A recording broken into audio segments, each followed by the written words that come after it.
Hello and welcome to another episode of Teacher Needs a Drink podcast. I am Elvis, your host, and I'm here to let you know that this is a not safe for work podcast. We are teachers at the end of the week and really the end of our ropes, and we'd like to be able to talk honestly and openly about education without having to worry about losing our jobs. So we'll be using pseudonyms throughout the podcast, hence the Elvis. I'd like to start by giving a shout out to all of our Patreon patrons out there. That's right, we have a Patreon. For as little as $5 a month, you can sign up and get access to over 100 exclusive pieces of audio content, lots of lost episodes, interviews, B-sides, cutouts. There's lots of jokes. There's the one you listened to where we were having a dial-in meeting and the women were talking about some very interesting things, and I was at home and I didn't realize my mic was on, and I was going into the bathroom and talking to myself, and they could all hear it.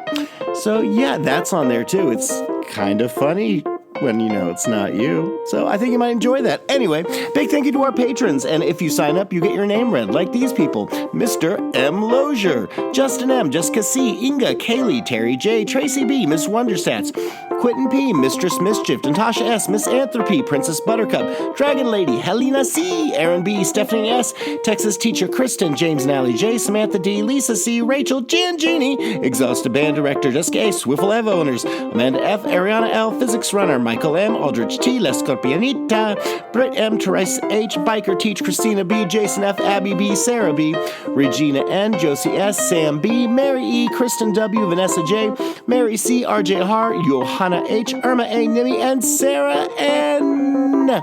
All right, my friends, you can be one of them. And if you get a chance, check out Love Them Dramatics. But more important than checking out Love Them Dramatics, find someone in your building and tell them about this podcast. Now, I hope you enjoy this exciting episode. Cheers. All right. I'm recording. We're live. Balls, balls, balls, balls, balls, balls, balls, balls, balls. All right. Thank you for joining us at Teacher Needs a Drink podcast. I am Elvis, your host, and with me today are some fabulous people. We have Miss Lucille Lane. Hey. I like it's getting different each time. I like at one point it was like an animal, like hi, hit drums. I love it. It's beautiful. And Mr. Count Chocolate. Count me in for chocolate. Hello. Woohoo! Count me in. And also Miss Bunny O'Hare. Hey, Elvis. Hey, folks. Guys, I am so glad you're here. This January, it's been something. It's just been something. I think I can say that very safely without any doubts that this January has been something. I don't know what kind of something, but I'm going to try to be positive about it because, man, no use getting negative. It's not going to make it any better. So I'll just do the best to frame everything. All right, my friends, we're going to go ahead and dive into this one. This is from the Reddits, and it says from, of course, user Casanova Formosa. Teachers who quit or retired around 2019 really did catch the last chopper out of Vietnam, didn't they? Man, I think so. It was, things have changed, and when you got in, you didn't really have a chance to change with it, but I don't know. It was rough. I kind of support this. What do you guys think? Caught the last good ride? Yeah. We're talking about retirement, right? Retirement, quitting, changing, whatever. Yes. Just getting I out. was going to say yes. So I got out 21. I can't even imagine what it would feel like to experience even that bit of time after pandemic. Like just if I was free of those terrible nightmares. So yes. Yeah. I mean, getting out is getting out, cool. But what we went through was a lot. Part of me feels that having experienced the last 3 years from going virtual, from teaching, in some ways made me a better teacher. In some ways, I think it's made me not a lesser teacher, but the level of effort that I have been willing to commit and the level of my personal mind space that I've been willing to commit to teaching was drastically reduced by the pandemic. Because it was tough before the pandemic. Like there were always struggles and things, but it wasn't kind of the wall to wall. Not only was that, I felt during pandemic, we also felt that was the time where a lot of people and politicians felt it was okay to demonize teachers, and how dare they not want to have their lives at risk if they were had health risks for COVID? Why were they teaching kids? And I feel since then it's been overly okay. Instead of like teachers are working really hard, like, no, these teachers are telling them about how racism shouldn't have happened and slavery was really a choice. And it's okay that they had slaves because they loved their slaves. I mean, I've heard all kinds of horrible shit. And not just about that, just like teachers aren't doing enough, or why aren't they? And like, but they're not paying us and they have no desire to pay us more. And that's made me step back like, you know what? I'm only going to commit this much. And unfortunately, I feel with me, it's spiraled just a little bit where it's like, I'm not willing to put as much of my energy into this classroom. And the classroom behavior sometimes gets a little worse because of that, because, I'm not. And then that makes me like, fuck, I don't want to deal with these kids. I'm not fighting this battle today. So they get a little more wild because I'm not fighting that battle that day. And then I mean, you can see where this is going right there and how I feel like that's happened to me in teaching since COVID. And of course I've had personal struggles and that definitely didn't help, but how do you feel about this? If you stepped out of the classroom at the end of the 2019 school year, I won't say you dodged the bullet, but you left at a great time because no one knew what to do when the pandemic hit. Everyone knows education suffered. And like you said, teachers became the villains if we didn't teach part of your class in person, another part of your class online. You have asynchronous days. The scheduling became a nightmare. Counselors were frustrated. Some students thrived, other students didn't. Kids were aware of so much cheating. Like it just became an educational mess. And you brought up AI. Yes. Who's writing your essays now? Who's doing these papers? What do the recommendation letters look like? It's not what you originally signed up for if you went through undergrad as an education major. When you went and got licensed and certified, it was not for this. It's not terrible. It's not the end of the world, but it is vastly different than 4 or 5 years ago. And the expectation has increased, the responsibility has increased. And like we said, the compensation and pay has not to the degree or magnitude of the expectations of what we have to provide and serve our students with. It's being run like a business, and it doesn't need to be. If it's a social service, you shouldn't run it like a business. You shouldn't expect people to hit these things. You shouldn't expect everything to occur. You shouldn't expect salespeople. You shouldn't expect service with a smile. And I think, Count, you nailed it on the head. Lucille and Bunny were both nodding when you said this is not what we signed up for. Not virtual teaching, or not what we're signing up now. And I know so many teachers. Shirley Temper is one of them who has a degree, and her teacher, because of their school stature of being a school of innovation, I think is the title they're using for theirs, she's having to teach floral design, which she has no idea, no background. The school has no curriculum. Like, that's not what you got a degree in. Why you signed on to this passion was for them to force you to do something because you probably could. We don't really care. And I feel like that's becoming more of an accepted norm. Lucille, how do you feel? Do you feel like the glory days are all behind us? Yeah. I don't think anything's going to be, this is a loaded topic, and it's not just because of pandemic. Mm-hmm. You're right. AI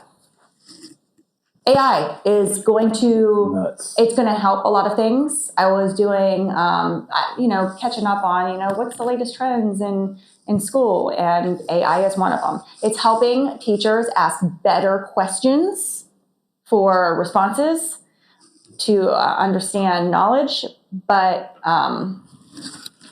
it's easy to detect dyslexia. They're using it to detect dyslexia. Mm-hmm. However, we are now in a point where kids can get it. You don't know what they're really asking during, those mischievous ones during school hours, or how are they using it sneaky to cheat, mm-hmm. or to get an easy answer. And with kids that like instant gratification, want the shit now, right now. Here, I got the answer. Instead of thinking it out, it's going to make lazy people.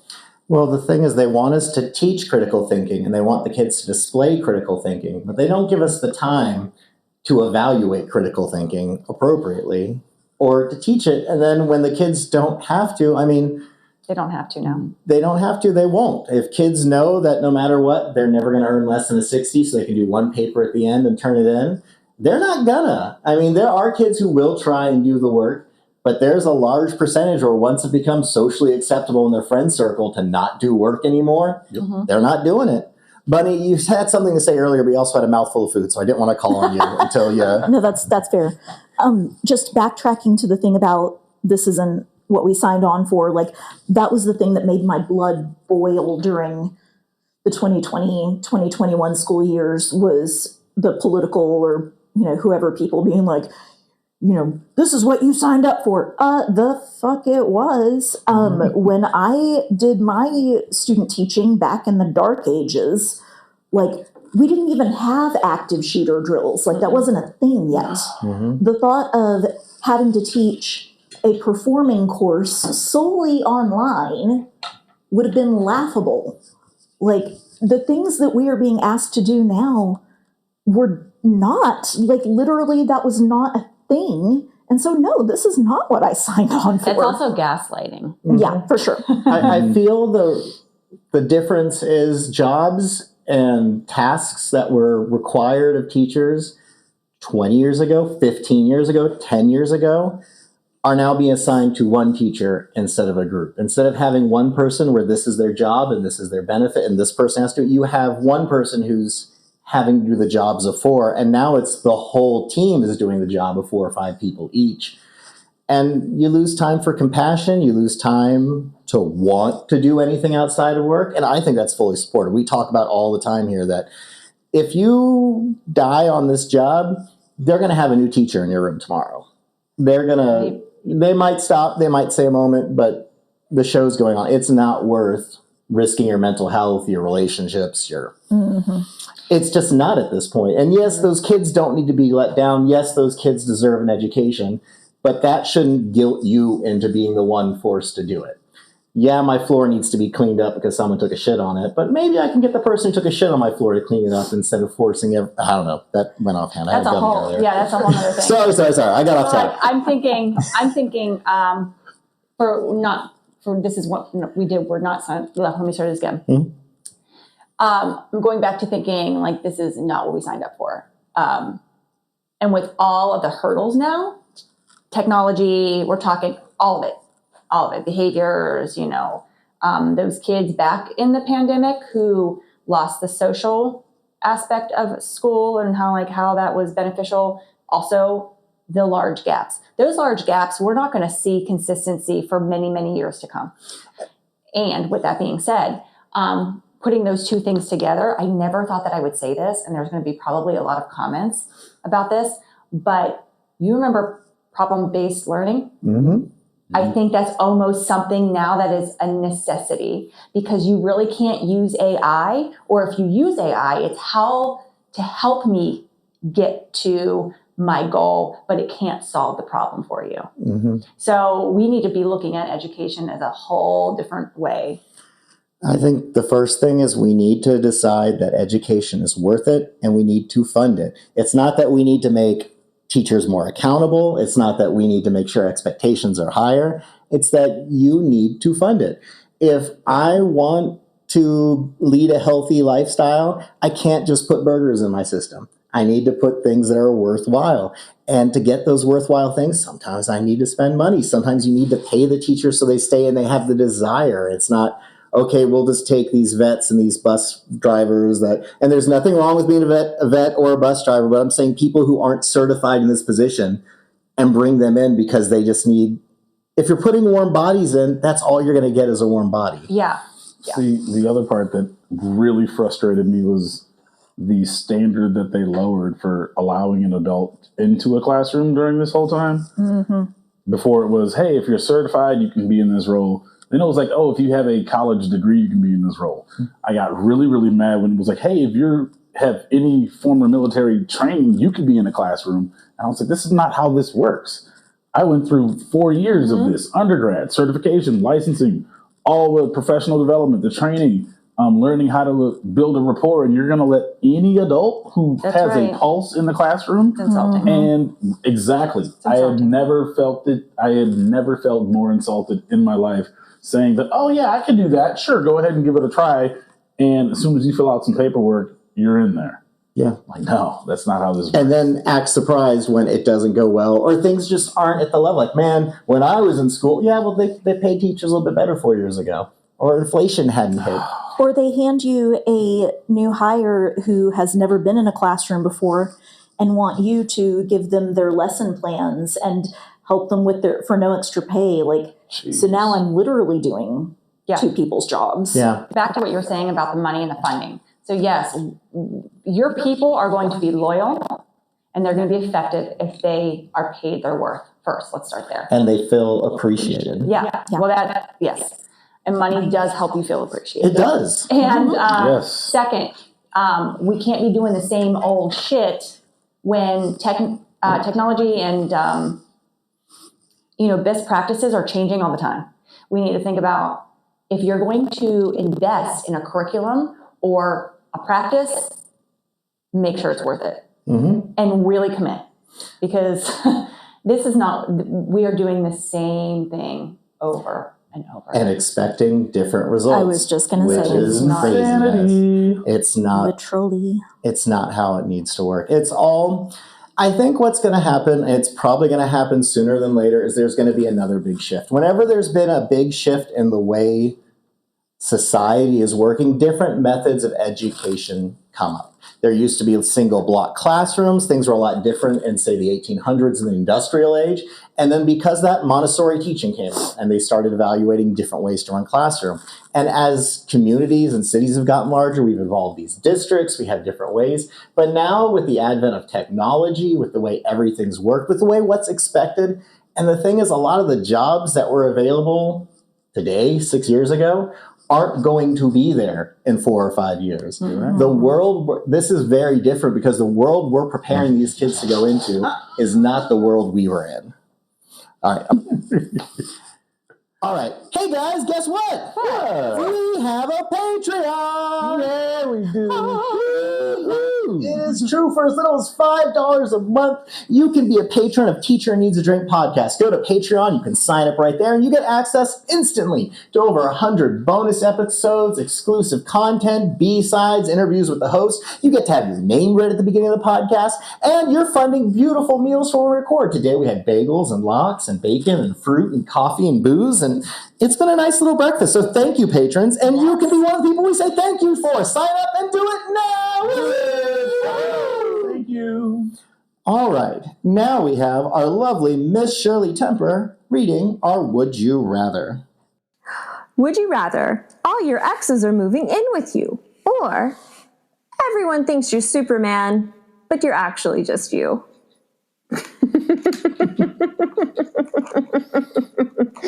Oh, man. More.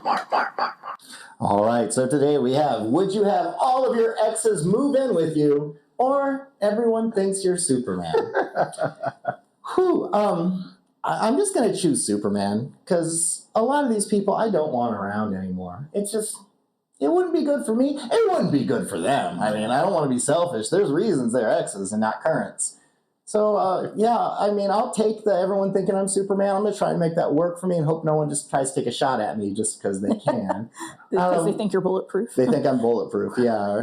Save me! No, I'm not. Please, so come help me! No, I can't. Yeah, we believe your ills. No, I don't know. What do you think, Count? Oh, yeah, go ahead and paint an S on my chest. Give me the cape, whatever else. I don't even have that many exes, but the ones that I do have, they don't want to live with me. Some of them would actually probably be glad. But, nah, you don't, nope. I don't need exes with me. I'm happy with where I'm at, and I probably look good in a pair of tights. I bet you would. Lucille, what about you? Exes or you're Superman? Or everyone thinks you're Superman? Yeah, no. But this one's a hard one because I know my exes, and I think not being in a relationship with them absolutely like outside. Now, I was married for 12 years, so I don't have that many as well. But the ones that I did have, like there's a couple of them I'm still friends with. Mm-hmm. So I just think it would be a good time. Like, Yeah. let's watch some movies. Let's do stupid shit. Like, if they're going to be my roommates, like, the expectation. I don't think it would be a big deal. That's what we're doing, right? I assume. Living with them. That's Yeah. why I kind of When they're assume- moving in, it's not like you're having a relationship with all of them. No. I would just they're your be roomies. like, yeah, they're my roommates. And that would be fine. But here's an expectation about Superman. People think you are, but you're not. Mm-hmm. So they're going to have expectations of me that is just kind of like, I can't fulfill those. You're never going to meet them. Oh. Or someone's like, here, take my baby to the hospital. I can't. No. My car's not working. Stop I this. can't fly. The brakes on this bus are broken. Stop the car. No, I can't do any of that. So I would be looked at as a villain, actually, or like somebody who is just betraying society. So that comes with more problems, in my opinion. Mm-hmm. So I'll just let my exes move in with me. And I've told them to fuck off once. I can tell them to fuck off again. That's the power right there. It's not a big Lucille. deal. And that is the Superman power right there. I love that. I love it. Bunny, what about you? I was going to say, I think I'm also going to go with, like, most of my exes were really, like, good, decent humans. It just, we weren't a good fit as a couple. So if we have a roommate agreement and we can all chip in and afford to move into a larger house where we're not like having to be up in each other's business all the time, then I think I would rather that than the pressure of people constantly like putting expectations on me. Yeah. I'm with you, Lucille. Mm-hmm. I feel I could handle it if it was like a real world style house where like we have our own rooms. But I did think about like, oh, all of them move into my house now. There's not, Hope you like air mattresses. yeah, it's not everyone I ever dated. So I'm saying people I dated long enough where they might be considered an ex, not just someone I saw for like a month or something like that. Mm-hmm. Yeah. And there's not a ton of them. I mean, it's low double digits, probably like 15 and under, something like that. And I can say that there's maybe a third that I really have no interest in seeing again. They were either nuts or they did something that was just, blah, I don't want you. And the rest of them, most of them, if we saw each other, we could be decent and happy and civil. We could have a drink together. We can talk. We probably wouldn't go, going out together or anything. But I believe I can handle it. And some of them I do, and then some don't even want to talk to me because, it's how it works Those are sometimes. the best roommates that don't want to talk. Yeah. You still pay your rent, right? That's Like it. I'm here. I live here, but yeah, we don't have to. You pay up on time, we cool. Yeah. Yeah. That would do it. All right, friends. Well, yeah, that was it. All right, friends. Well, thanks for listening to another episode of Teacher Needs a Drink. I'd like to thank my hosts who are with me today. Count Chocolate, I'm so glad you were here. Pleasure being here as always. Thank you. Thank you. And Miss Lucille Lane, I love seeing you. I'm so glad we could be here. Yeah. Thank you for being at my humble abode. Mm-hmm. And Miss Bunny O'Hare, thank you for being a friend. It was a pleasure and an honor, as always. Oh, all right, friends. Thank you so much for listening. Make sure you take care of your mental health. Therapy is usually included in part of your district plan, so look into it. You'd be surprised how talking to someone else can, make a difference or at least help you see your patterns. All right, everyone out there, deep breaths, deep drinks. Cheers! Woo!